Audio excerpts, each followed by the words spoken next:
Mr. Asmussen, thank you so much for speaking to Bloomberg. Now, we're just hearing from Angela Merkel saying she wants to work with the ECB on an investor role in Greece. What exactly will that amount to concretely?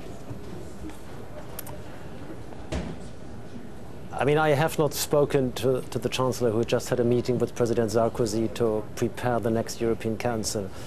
But I would assume that she was talking about the role that private sector involvement will play in the upcoming next Greek adjustment program. And from our perspective, the private sector involvement needs to be voluntary, substantial, reliable and quantifiable. And in order to achieve this, we want to work with the ECB to achieve this. Does this mean, Mr. Asmussen, I know it's difficult to know at the moment, but does this mean that actually the ECB will become a little bit more flexible in the way that they view this? Or on the other hand, is it politicians that will have to bend to what the ECB wants? I mean, the ECB is an independent institution for very good reason, and they will do what they think is appropriate in the current situation. What we need to provide as European finance ministers is an overall package that has part, first, a clearly adjustment program with fiscal adjustment in Greece, with reliable privatization efforts in Greece, and then private sector involvement. This satisfies the condition that it's voluntary, that we are not creating a default event, but that at the same time is so substantial that we can reduce the official financing need for Greece. But so we're looking at a compromise. We're just hearing also from Mr. Sarkozy saying that a full agreement is needed with the ECB, and yet for the moment Germany wants a Greek maturity extension, which might be ranked as a default, and actually the ECB is only talking about a voluntary rollover. Important from our side is that we achieve the substantial private sector contribution. Which way it is done, that can be discussed. We have made a suggestion of a voluntary bond exchange. We think, after talking to rating agencies and to other experts, this can be done without creating a default event. But as I said, the way how to get to the private sector involvement, we are open to discuss this. The result is important.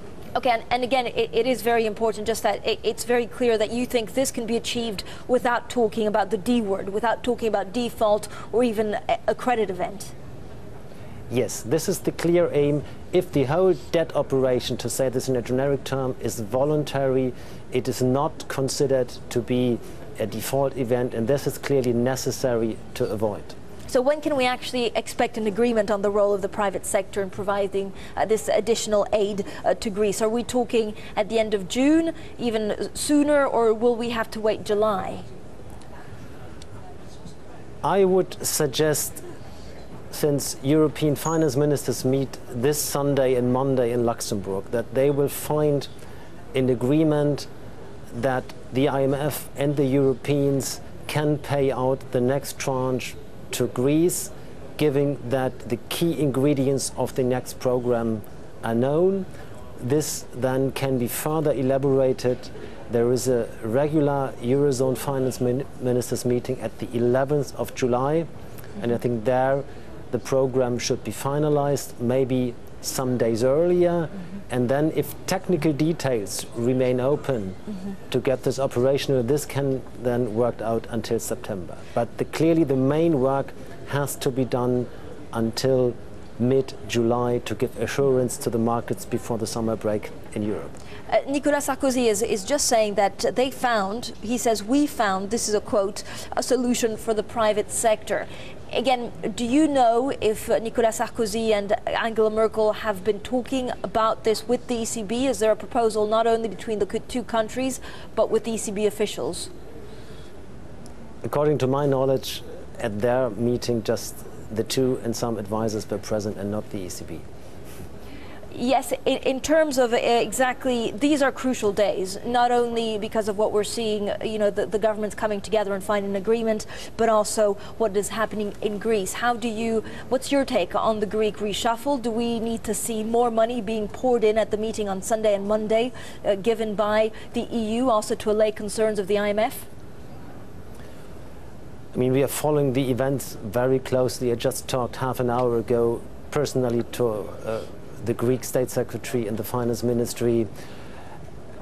They have done quite a lot, and we have to respect what they have done. But at the same time, they need to do more on fiscal adjustment, on privatization, on tax collection. This is a difficult situation. We hope that they will stay in a way that they support the program, and then we can do our part of solidarity from the European side. Will Greece eventually get the 12 billion euros that it needs in July to stay afloat? I think the finance ministers will work on this Sunday and Monday, and there is a possibility that the June tranche will be paid out under the existing program if the key ingredients of the new program are agreed upon. Not any detail, but the key ingredients must be sure.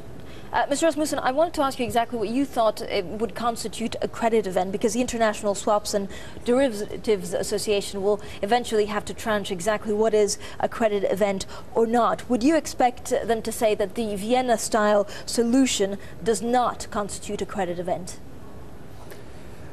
We have talked to rating agencies and to the IMF, and there was no clear answer.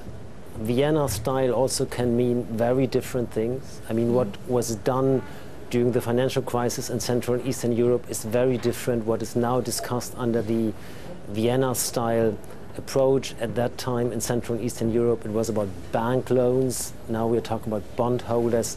So it's not completely clear what you exactly mean by Vienna and if that would constitute a credit event. But whatever we do on private sector involvement, it is necessary to avoid a credit event and to do this on a clearly voluntary basis. But do you, for example, share the view that was put forward by Minister Schäuble about the bond swap proposal that would mean that the ECB can no longer accept it actually as collateral? It is true that a voluntary bond exchange would not create a credit event, but for sure a rating event, and this would have consequences for the existing collateral framework of the ECB. This is a real matter of concern, and we are discussing among finance ministries of the Eurozone, the IMF and the ECB what can be done to deal with this kind of rating event, having in mind that the ECB is an independent institution. Are you sounding at the banks, and how can you actually make it voluntary? I think we all have contacts to our banks, insurance companies and pension funds over the last weeks and months, and I think the key incentive for them is that they know that the Greek program can be successful, that Greece can be put back on a growth path, that they can be bring in a situation that the debt is sustainable. This is the key. And then one has to look what else of sweeteners are needed for bondholders to participate in a voluntary bond exchange. And would you consider a rollover if actually effective without ECB participation, or is that just not really possible?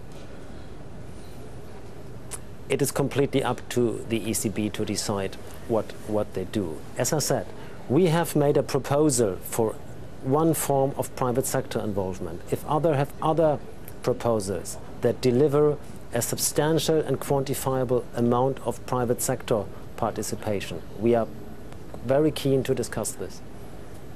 In terms of what you make of, it seems that Germany wants this actually to prolong this until September. Isn't this just going to worsen the crisis? We seem to understand that every time we deal with it at a later date, it becomes more difficult to be dealt with. No, this impression is wrong. As I said, the decision about the next tranche being paid out and the key ingredients of the program can be decided, hopefully, by the European finance ministers this Sunday and Monday.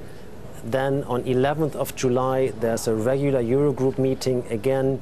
There the new program can be decided, and this is the main decision, and then some technical features of private sector involvement can be worked out until September, but the decision should be taken in July. But yes, exactly, because is this something that we've learned from the past? I mean, last year we did the mistake of actually not dealing with it, and we let it drag on, and it just became a bigger crisis. That's why we have in mind to follow the time schedule that I just tried to describe to you. All right, sir, I just wanted to change tack a little bit and ask you about the ECB in general. Italy is trying to push Lorenzo Bini out so that they can place the ECB president being Mario Draghi, so that the French basically get an executive board member. What's your take on this? I mean, we always have said that Mario Draghi would be very good, not to say the nearly perfect ECB president to succeed President Trichet. So this is out of question that this will formally be decided soon. And then if I know the statute of the ECB correct, it's completely up to Lorenzo Bini himself to decide what to do, since he has a contract as a board member of an independent institution. Sir, one very last question. Often in the past, the German finance ministry and the Chancellor's office weren't really on the same page on how to deal with the debt crisis. Do you believe that they're now both on the same page? I think they always have been on the same page. One always has to discuss in the way of the decision making what is the best way forward, since we're all facing a unique situation. It is not a crisis of the euro, it's a debt crisis in some Eurozone countries, but we have this with a common currency and a common market without, or let's say with completely free flow of capital. So one has to think what is the best way forward. But my impression, always having worked for the German finance minister, that he and the Chancellor were on exactly the same line here. Mr. Asmussen, thank you so much for your time. It's a real pleasure getting you on Bloomberg TV.